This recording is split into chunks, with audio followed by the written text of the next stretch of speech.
నుంచి రామగుండం మాజీ ఎమ్మెల్యే కోరుకంటి చంద్ర గారు కూడా ఉన్నారు.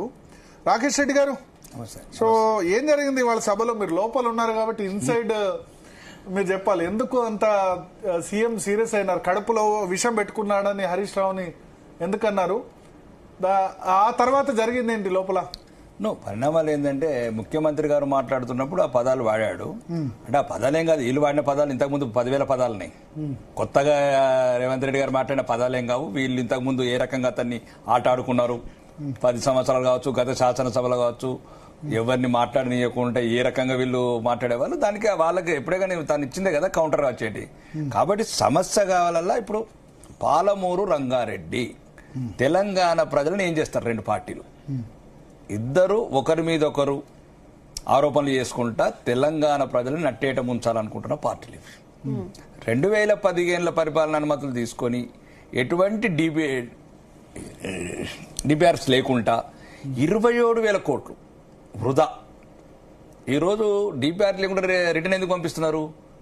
మీరు రకరకాల తప్పులు చేసి 299 టీఎంసీలకి సిగ్నేచర్స్ చేసి 2016లో మళ్ళీ దాన్ని ఎక్స్టెన్షన్ చేసి సుప్రీంకోర్టు కేసుకి వెళ్ళి మళ్ళీ సుప్రీంకోర్టు 2002లో విత్డ్రా చేసుకొని రకరకాల ఎటువంటి అవగాహన లేకుండా ఒక సవతి తల్లి మీద అంటే ఎక్కడైనా సరే తెలంగాణలో 33 జిల్లాలు అందరినీ సమానంగా చూడాలి.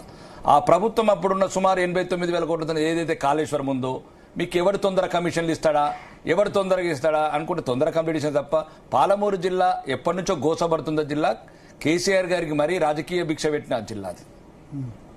ఇక్కడ నేను అనేది ఏంటంటే 2 సంవత్సరాల నుంచి వీళ్ళు ఏం చేశారు? ఈయన మహబూబ్ నగర్ బిడ్డ అంటున్నాడు, మళ్ళీ మొత్తానికి మహబూబ్ నగర్ మంత్రులు ఇంత ప్రధానమైన పాత్రలు ఇప్పటి వరకు కూడా పాలమూరు జిల్లా మీద ₹1 విధులని ప్రభుత్వం. సరిగ్గా ఇప్పుడు కూడా భారత ప్రభుత్వానికి సిడబ్ల్యూసీ కావాల్సిన ఇన్ఫర్మేషన్ కూడా ఇవ్వలేకపోతున్నారు ఇప్పుడున్న కాంగ్రెస్ ప్రభుత్వం.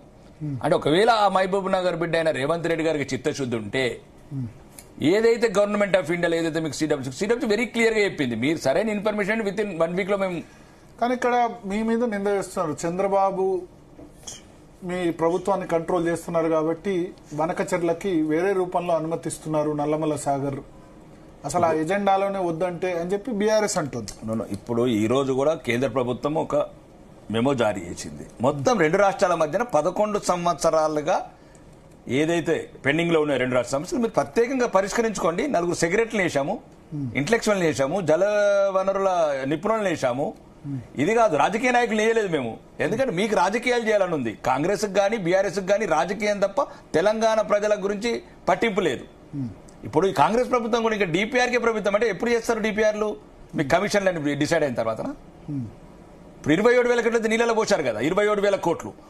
ఒకవైపేమో గత ప్రభుత్వం 89,000 కోట్లు అట్లా నీళ్ళ పోసింది. ఇప్పుడు ప్రభుత్వం 27,000 కోట్లు. ఇప్పటికీ అప్పుడున్న ప్రభుత్వం 3 సార్లు రిటర్న్ చేసినాం, ఇప్పుడు ఈ ప్రభుత్వం వచ్చిన 3 సార్లు రిటర్న్ చేసినాం. పాలమూరు రంగారెడ్డి జాతీయ హోదా ఇస్తాను 2014 హామీ ఇచ్చింది భారతీయ జనతా పార్టీ. ఇప్పుడు నరేంద్ర మోడీ చెప్పారు. ఇప్పటికి కూడా నరేంద్ర మోడీ గారు కావచ్చు, మా కేంద్ర ఇప్పుడు మాకు కూడా మొన్న ఆదేశాలు ఉన్నాయి.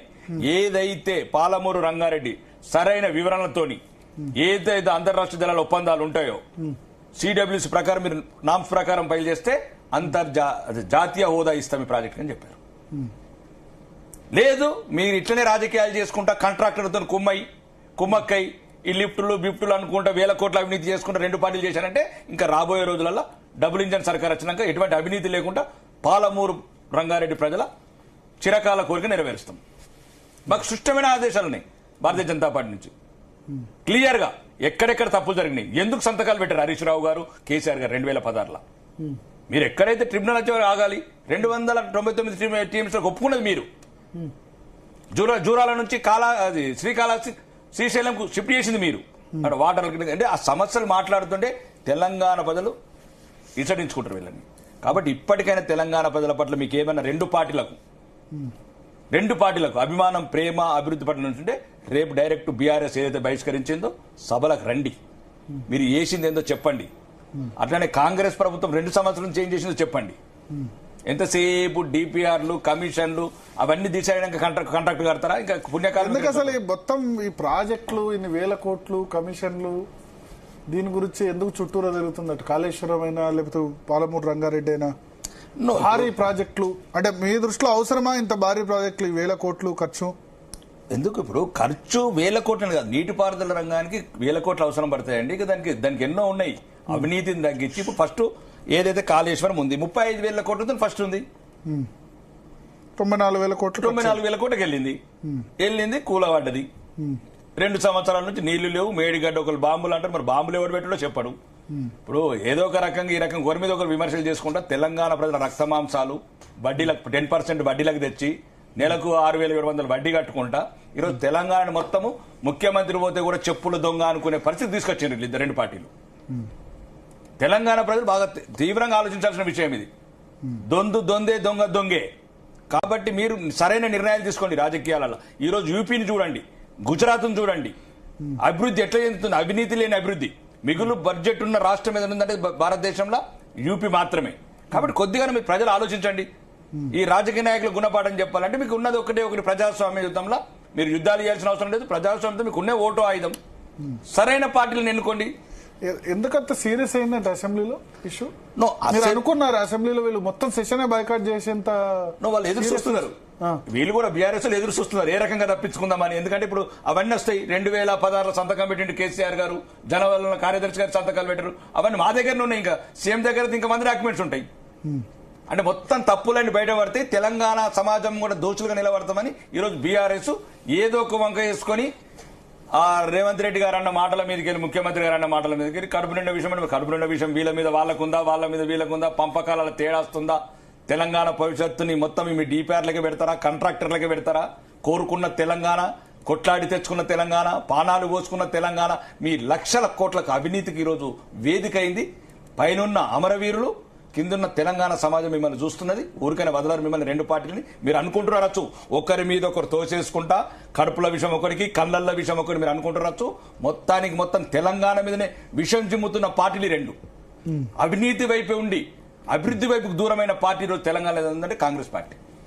ఏం చేశారు 2 సంవత్సరాల నుంచి?